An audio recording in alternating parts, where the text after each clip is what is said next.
एक बार फिर से वेलकम करते हैं आज के हमारे इस फ्रेश वीडियो पे। तो आज इस वीडियो के अंदर मैं आपके साथ डिस्कस करूंगा एडेलवेसिस स्मॉल कैप फंड डाइट ग्रोथ के बारे में।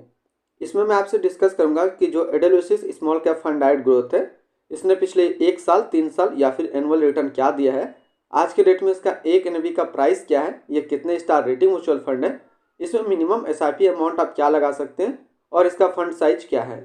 साथ ही साथ मैं आपसे डिस्कस करूंगा एडेलवेसिस स्मॉल कैप फंड डाइट ग्रोथ के अंदर कौन कौन सा स्टॉक लिस्टेड है, और हम लोग इसका रिटर्न कैलकुलेटर देखेंगे कि यदि आप अभी कुछ एसआईपी करेंगे या फिर लमसम करेंगे तो कितना आपको रिटर्न देखने को मिलेगा। और इसके साथ साथ हम लोग बात करेंगे कि एडेलवेसिस स्मॉल कैप फंड डाइट ग्रोथ का फंडामेंटल क्या है। तो सबसे पहले हम लोग इसकी रिटर्न की बात कर लेते हैं। तो पिछला 6 महीने में जो रिटर्न देखने को मिला है वो मिला है 22.29% का रिटर्न है 6 महीने के अंदर। बात करते हैं हम लोग 1 साल का रिटर्न का, तो 1 साल में जो रिटर्न है वो 46.81% का रिटर्न है। और 3 साल के रिटर्न की बात कर लेते हैं, तो 3 साल में जो रिटर्न है वो 35.23% का रिटर्न है। और एनुअल रिटर्न की यदि हम लोग बात करते हैं तो एनुअल रिटर्न है 31.72% का।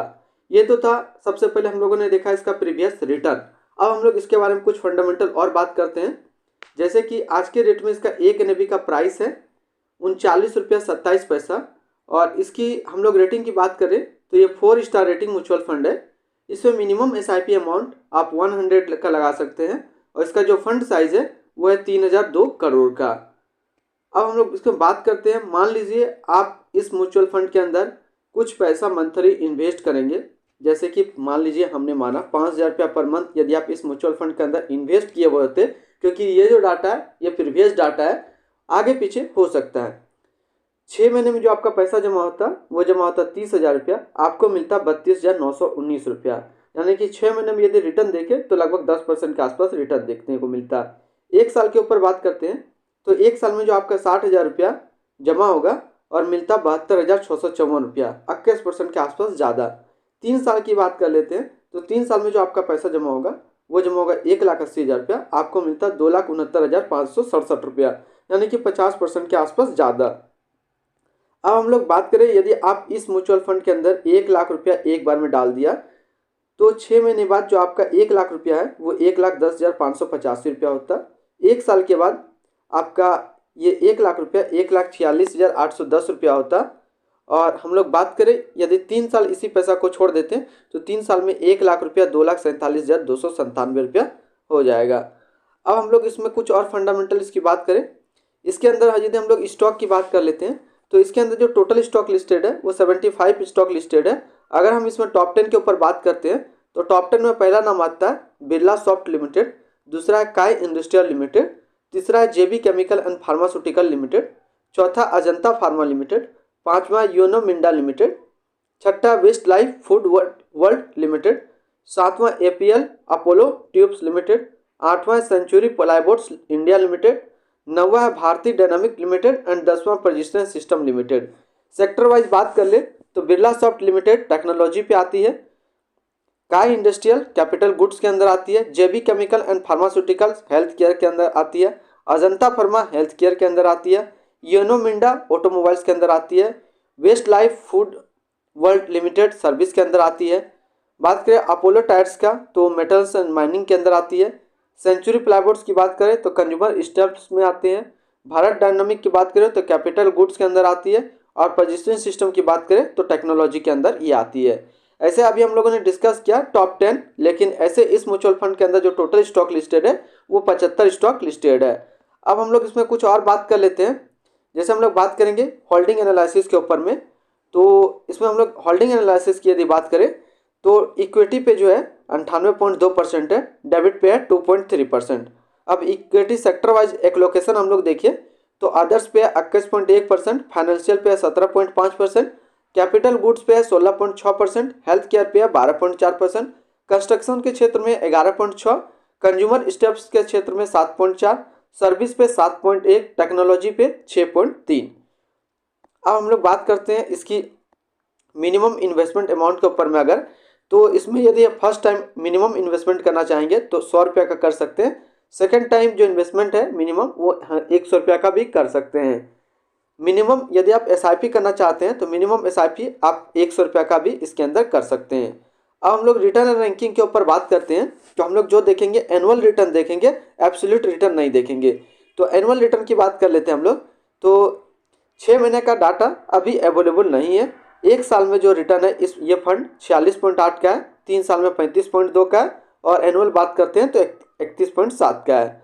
अब इस कैटेगरी का जो एवरेज रिटर्न रहता है एक साल में 47.6 रहता है, 3 साल में 31.9 रहता है। रिटर्न रैंक की कैटेगरी पे देखें तो ये एक साल में 19वें नंबर पे रैंक करता है और 3 साल में ये 8वें नंबर पे रैंक करता है।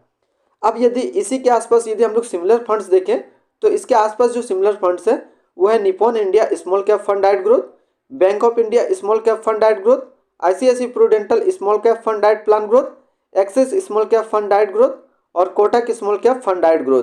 तो इसके आसपास इतने सारे इसके सिमिलर फंड्स हैं। अब हम लोग इसकी एक्सपेंसिव रेशियो एग्जिट लोड की बात कर लेते हैं। तो इसका जो एक्सपेंसिव रेशियो है वो है 0.40% का, और एग्जिट लोड की बात करते हैं यदि आप इन्वेस्ट किया हुआ पैसा 90 दिनों के अंदर निकाल लेते हैं तो आपको 1% का एग्जिट लोड देना होगा। और स्टम्प ड्यूटी की बात कर लेते हैं तो स्टम्प ड्यूटी है 0.005%। अब हम लोग इसकी फंड मैनेजर की बात कर लेते हैं। तो इसका जो फंड मैनेजर है वो है साहिल शाह और दूसरा है त्रायदीप भट्टाचार्य। अब हम लोग इसका fund house and investment objective से यदि देखें तो असिस्ट के रैंक पे ये टोटल 15 नंबर पे इंडिया में रैंक करता है। ये म्यूचुअल फंड स्टार्ट हुआ था 30 अप्रैल 2008 को। टोटल एयूएम के बात कर लेते हैं यानी कि असिस्ट अंडर मैनेजमेंट का, तो वह 1,21,926 करोड़ का। अब हम लोग इसकी बेसिक फंडामेंटल को समझते हैं। तो एडिलवेसिस स्मॉल कैप जो है इसको मैं थोड़ा सा जूम यहाँ पे कर देता हूँ ताकि आप भी अच्छे से पढ़ पाएँ। Edelweiss small cap fund direct growth is a equity mutual fund scheme जो कि लॉन्च किया था एडिलवेसिस म्यूचुअल फंड। ये क्या है? ये इक्विटी म्यूचुअल फंड है। और इसकी यदि हम लोग बात कर लेते हैं, इसमें जो इन्वेस्टमेंट स्टार्ट हुआ था 30 अप्रैल 2008 को ये लॉन्च किया गया था। हर्षद पटवर्धन जो है करंट फंड मैनेजर है Edelweiss small cap fund direct growth का। इसका जो फंड करंटली जो असिस्ट मैनेजमेंट है, असिस्ट अंडर मैनेजमेंट, वो है 1,21,927 करोड़ का, और लेटेस्ट एनएवी है 39 रुपया 27 पैसा का। इसमें बात करें तो ये हाई रेटेड जो है हाई रिस्क म्यूचुअल फंड है। इसमें मिनिमम एसआईपी अमाउंट आप सेट कर सकते हैं 100 रुपया का, और मिनिमम लमसम भी आप 100 रुपया का कर सकते हैं। एग्जिट लोड की बात कर लेते हैं, यदि आप 90 दिनों के अंदर निकाल लेते हैं तो 1% का एग्जिट लोड देना पड़ेगा। तो यहाँ पे Edelweiss small cap fund direct growth का साफ साफ कहना है कि ये जो म्यूचुअल फंड है ये काफ़ी हाई रिस्क म्यूचुअल फंड है। अब हम लोग इसकी इन्वेस्टमेंट ऑब्जेक्टिव की यदि हम लोग बात कर लेते हैं तो ये जो स्कीम है वो जनरेट करता है long term capital appreciation for your portfolio, यानी कि इसका जो इन्वेस्टमेंट ऑब्जेक्टिव है इसका साफ साफ कहना है कि यदि आप इसमें परचेस करते हैं यानी कि फंड मैनेज करते हैं, इन्वेस्ट करते हैं इस फंड के अंदर, तो आपको लॉन्ग टर्म के लिए सोचना चाहिए। तो आज इस वीडियो के अंदर मैंने आपके साथ डिस्कस किया Edelweiss small cap fund direct growth के बारे में। तो फिर मिलते हैं हम लोग नेक्स्ट कोई इस तरीके का वीडियो की अच्छी जानकारी को लेकर के।